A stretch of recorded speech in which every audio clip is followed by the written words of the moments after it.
सरकारी ससुराल। सवेरे सवेरे अपने चेहरे पर पैक लगाए कीर्ति शीशे के सामने बैठी हुई थी। ये क्या, तू फिर लिपापोती करके बैठ गई। बासमती चावल के दाम पता है मुझे, मोटे चावल भी तो है रसोई में, वो ले लेती। तो वो मुझे कैसे पता होगा मम्मी, अब तो लगा लिया ना। ये रील्स देख देख कर न जाने रोज़ तो क्या क्या करती रहती है। कभी चावल भिगो देती है तो कभी दाल, पर उससे खाना नहीं बना सकती। अपने चेहरे पर लगा कर बैठ जाती है। अरे मुल्तानी मिट्टी भी तो आती है 10 रुपए की इतनी सारी, उसे ही लगा लिया होता। अरे मम्मी, मतलब स्किन केयर भी ना करे क्या आदमी। और अभी मैंने पैक लगाया है, मुझे कुछ मत बोलो वरना फेस पर झुर्रियाँ आ जाएगी। जितना मन लगाकर तू ये सब करती है ना, उतना ही मन लगाकर अगर तूने पढ़ाई की होती तो आज पूरा कॉलेज टॉप करके बैठी होती। कॉलेज टॉप करके क्या करना है मम्मी? नौकरी करनी है, पैसे कमाने हैं। नहीं ना, वो तो मेरे पास ऐसे ही आ जाएंगी। अपना फेस पैक लगाकर कीर्ति आराम से 2 घंटे मैगज़ीन पढ़कर नए नए फैशन के आइडिया लेती है। फिर नहा धोकर तैयार होकर हॉल में आती है और उसी वक्त घर पर आती है मोहल्ले की विमला। अरे पुष्पा, कहाँ है तू? आंटी जी, मम्मी घर पर ही है, अभी बुलाती हूँ। लीजिए, मम्मी भी आ गई। अरे पुष्पा, तेरी बेटी का चेहरा तो जगमग करता है और बाल तो इसके कमर तक है। थू थू थू थू थू, नज़र ना लगे बेटा तुझे। एक मेरी बेटी है, 100 बार कहती हूँ चेहरे पर कुछ लगा ले। कॉलेज जा जाकर पूरा चेहरा काला पड़ गया है उसका। पता नहीं ऐसे में कौन लेकर जाएगा उसे। तो इससे कौन सा कोई ले जाएगा, दिन भर कमरे में पड़ी रहती है, ना बदन में फुर्ती ना किसी काम में दिलचस्पी। बस सजने संवरने की बात हो तो मैडम रात को 2 बजे उठकर भी तैयार हो जाए। अरे तो पढ़ लिख कर आखिर औरतों को करना ही क्या होता है। तुझे याद भी है तूने कितनी पढ़ाई की थी? शादी के बाद तो चूल्हा चौका ही संभाल रही है ना तू। तो कीर्ति की पढ़ाई की क्यों फिक्र करती है? इसे तो कोई भी उठा कर ले जाएगा। सुन लिया ना मम्मी, ऐसे ही मैं अपने स्किन केयर पर इतना ध्यान नहीं देती। इसी तरह हर बार कोई ना कोई कीर्ति को चने के झाड़ पर चढ़ा दिया करता। मन ही मन कीर्ति भी ये ठान लेती है कि वो शादी करेगी तो किसी सरकारी नौकरी वाले से। कुछ दिन बाद कीर्ति के घर वाले उसके लिए लड़का देखना शुरू करते हैं। ये देख बेटा, बहुत ही अच्छे घर के लड़के का रिश्ता आया है। इंजीनियर है लड़का। इंजीनियर हो, पायलट हो या रॉकेट उड़ाता हो, मुझे इससे कोई मतलब नहीं है। मुझे बस सरकारी नौकरी वाला लड़का चाहिए। ऐसे किसी लड़के का रिश्ता है तो ही मुझे फ़ोटो दिखाना, वरना मत दिखाना। पुष्पा रोज़ कीर्ति को किसी न किसी लड़के की फ़ोटो दिखाती, पर कीर्ति उसके प्राइवेट जॉब को देखकर रिश्ते के लिए मना कर देती। फिर एक बार उसके घर आता है सोमेन का रिश्ता। ये हुई ना बात मम्मी, सरकारी नौकरी है लड़की की। मुझे तो ये रिश्ता मंजूर है। नाना करते हुए भी कम से कम 80,000 की सैलरी होगी इसकी। ए ग्रेड ऑफिसर है। अब तो अपनी लाइफ सेट है। ऐसा कैसे सेट है?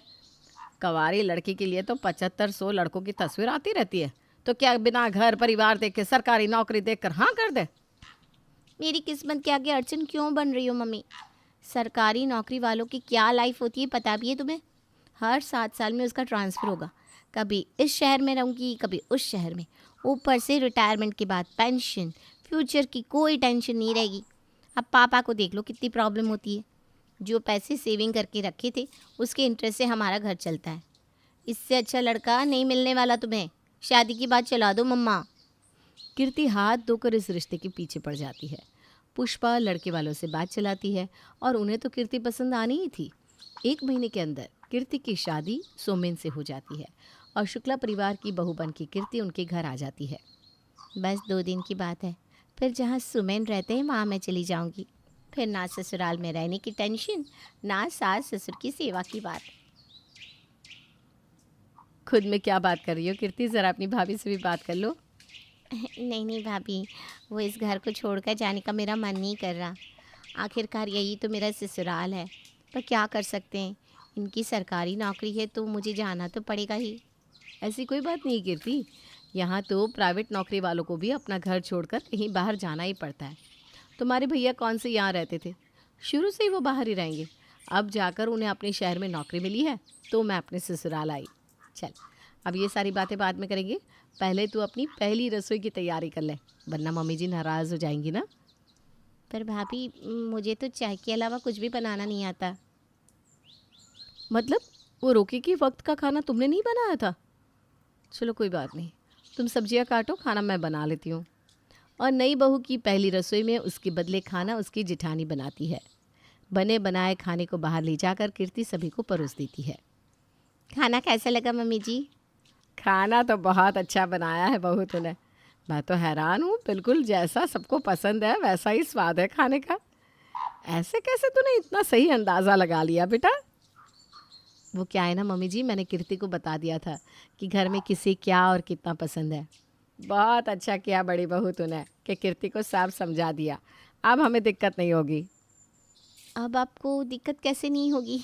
मैं कुछ समझी नहीं मम्मी जी। मैं तो यहाँ बस 2 दिन के लिए हूँ ना। एक गवर्नमेंट एम्प्लॉय की बीवी हो तुम कीर्ति, इतनी तो रीजनिंग लगाया करो। मम्मी ये कह रही है कि वो हमारे साथ पटना आएंगी। तो फिर पापा जी? अच्छा, पापा जी को भाभी संभालेंगी। हाँ, कुछ दिन तो मैनेज कर ही लेंगे पापा जी मम्मी जी के बिना। इसी बहाने मम्मी जी पटना घूम भी लेंगी। थोड़ी तो अकल लगा ले बेटा, तेरे ससुर जी की कल ही रिटायरमेंट हो गई है, तो वो अपने पोस्ट रिटायरमेंट के दिन अपने छोटे बेटे के साथ गुजारने वाले हैं। ये सुनते ही कीर्ति की हवाई उड़ जाती है। कहाँ वो अपने पति के साथ अकेले रहने के सपने देख रही थी, और कहाँ अब उसकी सास उसके साथ नए शहर में आने वाली थी। हे भगवान, बस यही बाकी था क्या? मेरी लाइफ में कोई प्राइवेसी नहीं रहेगी। मम्मी जी सामने रहेंगी तो मैं जीन्स भी नहीं पहन पाऊंगी। वही साड़ी, वही सर पर घूंघट, सास ससुर पति सबका खाना बनाना, और मुझे मुझे तो खाना बनाना आता ही नहीं। 2 दिन बाद ही सोमेन को अपनी ड्यूटी ज्वाइन करनी थी, इसलिए दिल्ली छोड़कर कीर्ति को अपने पति के साथ पटना निकलना पड़ता है। पटना पहुंचने के दूसरे ही दिन सुबह 5 बजे जब कीर्ति आराम से हाथ पैर फैलाकर अपने कमरे में सो रही थी, सोमेन उसे जगाते हुए कहता है, अरे अब उठ भी जाओ कीर्ति, कितनी देर सोगी? ज़्यादा सोना is not good for health. चलो मैं वॉक पर जा रहा हूँ। क्या? वॉक पर? मतलब अच्छा वॉक पर। हाँ हाँ, मैं वॉक छत पर कर लूँगी। पापा मम्मी को अकेले छोड़कर ऐसे वॉक पर जाना ठीक नहीं लगता ना। मेरे पापा रिटायर्ड ऑफिसर है, उन्हें तो हमेशा से ही 4 बजे उठकर जॉगिंग करने की आदत है। पापा मम्मी बाहर रेडी बैठे हैं, तुम्हारा इंतज़ार हो रहा है। जल्दी से जॉगिंग सूट पहन लो और फटाफट बाहर आ जाओ। कीर्ति को ना चाहते हुए भी तैयार होकर सुमन के साथ वॉक पर निकलना पड़ता है। 1 घंटे के बाद, 4 किलोमीटर की रनिंग के बाद कीर्ति पूरी तरह थक चुकी थी। जैसे ही वो घर लौटकर सोफे पर बैठती है, जा बहू अपने पापा जी के लिए उबले हुए चने खीरा ककड़ी मिलाकर ले आ, और ऊपर से चाट मसाला डालना मत भूलना। और आप चाय नहीं पियेंगी क्या? बहू एक काम करो, साथ में चाय भी चढ़ा लेना। मैं भी नहाने जा रहा हूँ, 8 बजे आज रिपोर्ट करना है मुझे। मेरे लिए पराठे बना देना कीर्ति, और साथ में आलू प्याज की सब्जी। शादी में वैसे भी इतना तेल मसाला खाकर मेरा तो पाचन तंत्र ही गड़बड़ा गया है। काहे का साज सिंगार, काहे की खूबसूरती। इतना सब सुनकर तो कीर्ति के होश ही उड़ गए थे। अपनी सास के लिए चाय और ससुर के लिए सलाद तैयार करने के बाद कीर्ति सबसे पहले अपनी जेठानी को कॉल लगाती है। प्रिया अपनी देवरानी की प्रॉब्लम सुनते ही कहती है, अच्छा रुक, तू घबरा मत, वीडियो कॉल कर रही हूँ मैं, तू रिसीव कर। एक एक करके सब बताती जाऊँगी, तो फटाफट हाथ चलाकर तुरंत बना लेना, ठीक है? कीर्ति फ़ौरन सोमेन के लिए टिफ़िन रेडी करती है, जिसे लेकर सोमेन ऑफिस निकल जाता है। ये तो सब उल्टा मुझ पर ही भारी पड़ रहा है। रसोई में बर्तन भी पड़े हैं, कपड़े भी धोने हैं, झाड़ू पोछा कितना कुछ है। यहाँ तो कोई नौकर भी नहीं है। आज मम्मी जी से नौकर रखने की बात कर लूँगी। इसी तरह दिन भर अकेले काम करती रही तो मैं तो बिस्तर पकड़ लूँगी। कुछ देर बाद झाड़ू लगाती हुई कीर्ति धीरे धीरे अपनी सास के करीब पहुंचती है कि तभी उनकी पड़ोसन सीमा वहां आ जाती है। अच्छा, तो आप लोग हैं सुमेन के परिवार वाले। मानना पड़ेगा दीदी, बहुत ही अच्छे संस्कार दिए हैं आपने अपने बेटे को। ना ही किसी से बेकार का मतलब रखता है, ना ही कोई झंझट में पड़ता है। बस अपने काम से काम, मतलब से मतलब। पर तब तो वो अकेले थे ना आंटी जी, और अब तो पूरे घर का काम है जो कि मुझ पर आ गया है। काम से याद आया मम्मी जी, मैं सोच रही थी क्यों ना हम झाड़ू पोछा और कपड़े के लिए कोई काम वाली रख लें। काम वाली का क्या बोल रही हो बहू तुम? हमारे इलाके में तो किसी के घर काम वाली मिलेगी ही नहीं। ऊपर से तुम लोग हो ही कितने। उंगलियों पर गिन लो इतने। इतने कम लोग, मेरे घर पर तो ना 25 लोग हैं और 2 बहू हैं। 25 लोगों का खाना भी बना लेती है और सारा काम कर लेती है। अरे वक्त ही कितना लगता है। बिल्कुल सही कहा सीमा जी आपने। हमारे दिल्ली में तो हर तीसरे के घर पर एक काम वाली होती थी। यहाँ का तो मुझे आइडिया ही नहीं था। बन होशियार कीर्ति, तुझे ही करना था ना देश भ्रमण। हो गया ट्रांसफ़र, आ गई नई जगह। कहाँ फंस गई कीर्ति तू। अब कीर्ति का सारा वक्त घर के कामकाज और सास ससुर की सेवा में ही चला जाता। कीर्ति हर वक्त फ्रस्ट्रेटेड रहती और सारी बात फ़ोन पर अपनी जिठानी को बताती। क्या पेंशन भाभी, क्या पेंशन। मुझे तो लगता ही नहीं कि इनके पेंशन आने तक मैं बचूंगी।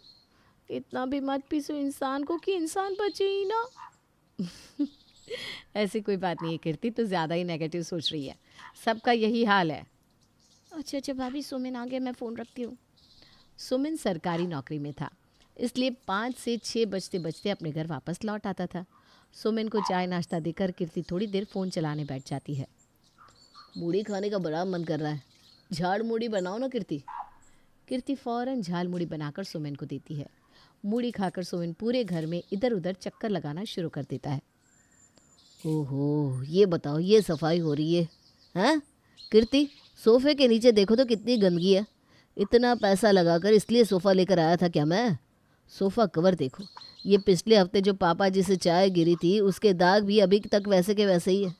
करती क्या हो तुम दिन भर? जब से आया हूँ फ़ोन ही चला रही हो। घर पर आराम नहीं करती, बहुत सारे काम होते हैं घर पर। दिन भर के काम करके अब तो बैठी हूँ मैं। आपका क्या है, जॉब से जल्दी आ जाते, फिर आपको हर चीज़ में उंगली करनी है। ये किस लहजे से बात कर रही है तू अपने पति से? है इसलिए लाए थे क्या हम तुझे? मतलब ये अच्छा है, पति चाहिए सरकारी नौकरी वाला और मैं काम भी नहीं करूँगी। आज ही समधी जी से बात करता हूँ।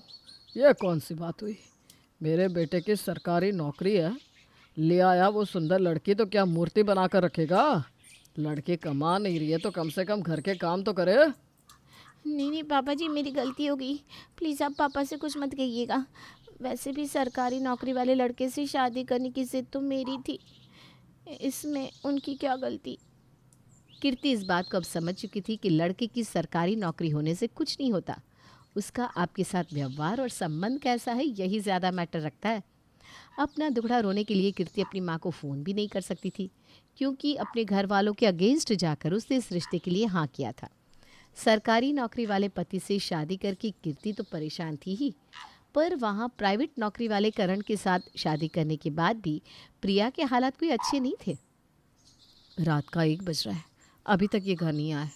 उनके इंतज़ार में मैं भी तब से भूखी बैठी हूँ। तभी दरवाजे की घंटी बजती है और फ़ोन पर बात करते हुए करण अंदर आता है। किया तो था यार प्रवीण, पर सर को शांति कहाँ। देखा नहीं कैसे मेरा प्रोजेक्ट कैंसिल कर दिया उन्होंने। उन्हें तो चापलूस लोग ही पसंद है। अपन लोग से चापलूसी नहीं हो सकती ना, इसीलिए तो झेलना पड़ता है। खाना खाना लगा दूँ? अरे दिख नहीं रहा है क्या प्रिया, काम कर रहा हूँ मैं। काम नहीं करूँगा तो कहाँ से पैसे आएंगे? कैसे करोगी अपने ये शौक़ पूरे? ये सब फ्री में चलता है क्या?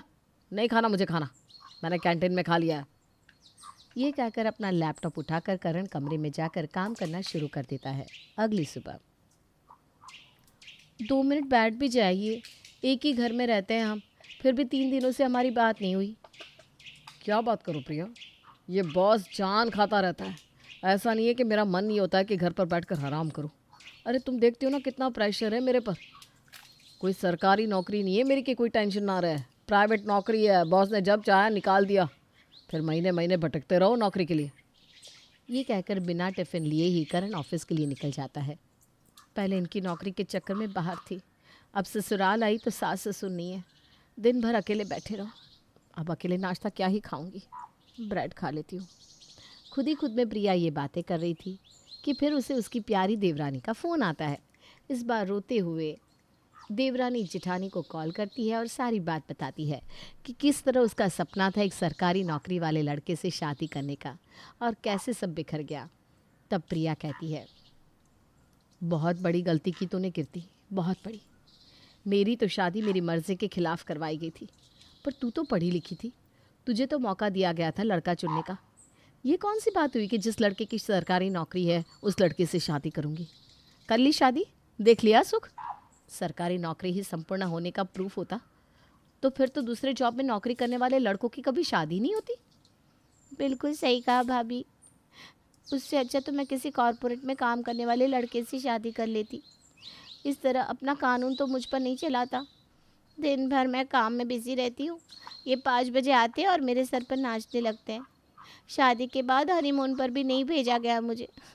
पता नहीं कैसा ऑर्थोडॉक्स आदमी है। हर समय इतना नेगेटिव मत बना करो।